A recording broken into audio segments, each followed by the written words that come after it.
In the past, financial services providers often expanded their market reach by renting out their licenses to lightly capitalized juristic representatives.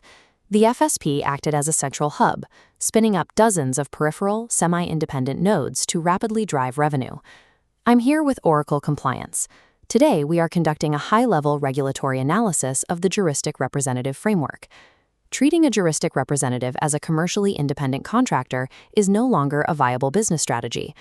Operating under that outdated assumption actively threatens the survival of the FSP's own license. The modern framework is anchored by Section 13(1)(c) of the FAIS Act. This statutory provision operates explicitly as a strict anti-fronting mechanism. It mandates that the principal FSP carries strict, unconditional, vicarious regulatory liability for every single action taken by its juristic representative. We will analyze the specific mechanics of Section 13(1)(c), dissect a real-world enforcement failure, and deconstruct the systemic risks of cross-border foreign juristic representatives. The modern regulatory environment dictates a simple reality. A juristic representative must be treated functionally and legally as an absolute extension of the principal FSP. Under standard common law agency principles, two entities engaged in a commercial agreement typically maintain their separate, distinct corporate identities. Section 13(1)(c) displaces standard common law, demanding total subordination of the juristic representative's identity to the licensed FSP. Consequently, a juristic representative is strictly prohibited from rendering financial services or executing contracts under its own name. To see how rigidly this rule is enforced, we can examine the 2023 UIA enforcement action. In that matter, micro-lender juristic representatives were unlawfully collecting client premiums directly into their own independent bank accounts. This data flow illustrates the FSCA's response. The regulator bypassed the juristic representatives entirely. They looked straight through the corporate veil to penalize the principal FSP for the contravention, compelling a total restructure of the FSP's collection systems. A persistent industry myth is that an FSP can shield itself from exposure by extracting private, contractual indemnities from juristic representatives. That is incorrect.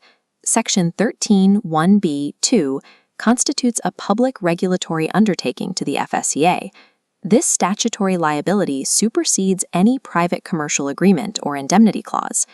In the eyes of the regulator, any operational or compliance failure by a juristic representative is legally indistinguishable from a failure by the FSP itself. Before an FSP even considers submitting a Form FSP-5 application to register a juristic representative, a rigorous operational control framework must already be active. The FSP must conduct a strict substance over form test. They must confirm the juristic representative is genuinely operating as an agent and not simply an unlicensed business seeking a convenient regulatory umbrella to operate its own separate book of clients. This matrix outlines 4 pillars of control: branding, contracting, premium flows, and BN 194 fit and proper status. Expanding on BN 194, strict capitalization and liquidity floors prove the representative is a substantive, adequately capitalized business capable of sustaining operations. Control requires total integration. The juristic representative's operations must be fully enveloped by the principal FSP's own POPIA, FICA, and treating customers fairly compliance architectures. Only when these controls are verified should the FSP initiate the Form FSP-5 application process. On this form, the FSP officially certifies the fit and proper status of the representative. Misrepresenting a juristic representative's operational readiness on Form FSP-5 is not an administrative error. It constitutes an immediate and forcible contravention against the FSP and its key individual.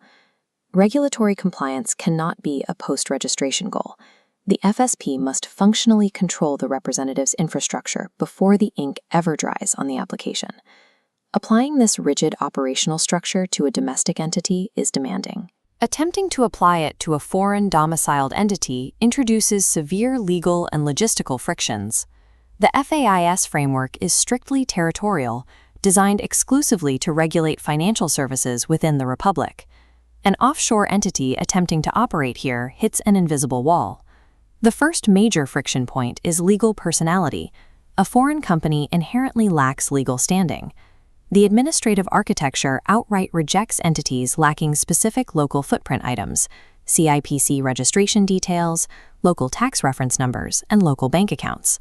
There is a narrow exception requiring the foreign entity to formally register as an external company and establish a physical local place of business. But returning to our model, the second massive friction point is BN19 capitalization.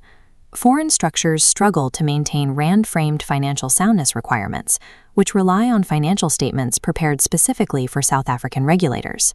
This leads to the third friction point. Chapter 3, Training and Competence. Any natural person representatives employed by the foreign entity who render services in South Africa must pass South Africa-specific regulatory examinations. These requirements are absolute and cannot be waived for foreign persons. While registering a foreign juristic representative is theoretically possible under highly specific conditions, the compounding territorial friction makes it practically unfeasible and a deeply hazardous systemic risk to the South African FSP. We also must account for the looming regulatory horizon, the Conduct of Financial Institutions, or COFI bill. The current drafts of COFI signal a severe, continued tightening of the juristic representative regime, particularly concerning advice and discretionary investment management. FSP's engineering complex, cross-border juristic representative structures today face a high probability that these arrangements will become non-compliant, stranded assets once COFI is implemented. Let's look at this decision tree. If the goal is to leverage foreign capability, there are 3 structurally sound, safe harbor alternatives that avoid the high-risk foreign representative pathway entirely. Alternative 1 is a joint standard outsourcing arrangement. This is ideal for non-client-facing functional support, like research or back-office technology. The foreign entity provides services directly to the FSP, bypassing the end client, while the FSP retains full regulatory responsibility. Alternative 2 is the offshore counterparty structure. Commonly used in CFD and derivatives intermediation, the foreign entity acts as an independent product supplier rather than a representative, maintaining a compliant triangular relationship with the client and the South African FSP.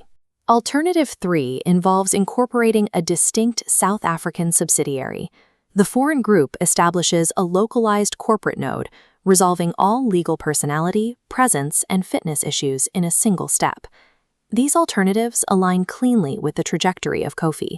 They provide access to global capabilities while drastically reducing the systemic regulatory risk carried by the licensed FSP. The juristic representative model remains a powerful tool for extending distribution and service capability. However, it operates strictly as an anti-fronting mechanism governed by Section 13(1)(c).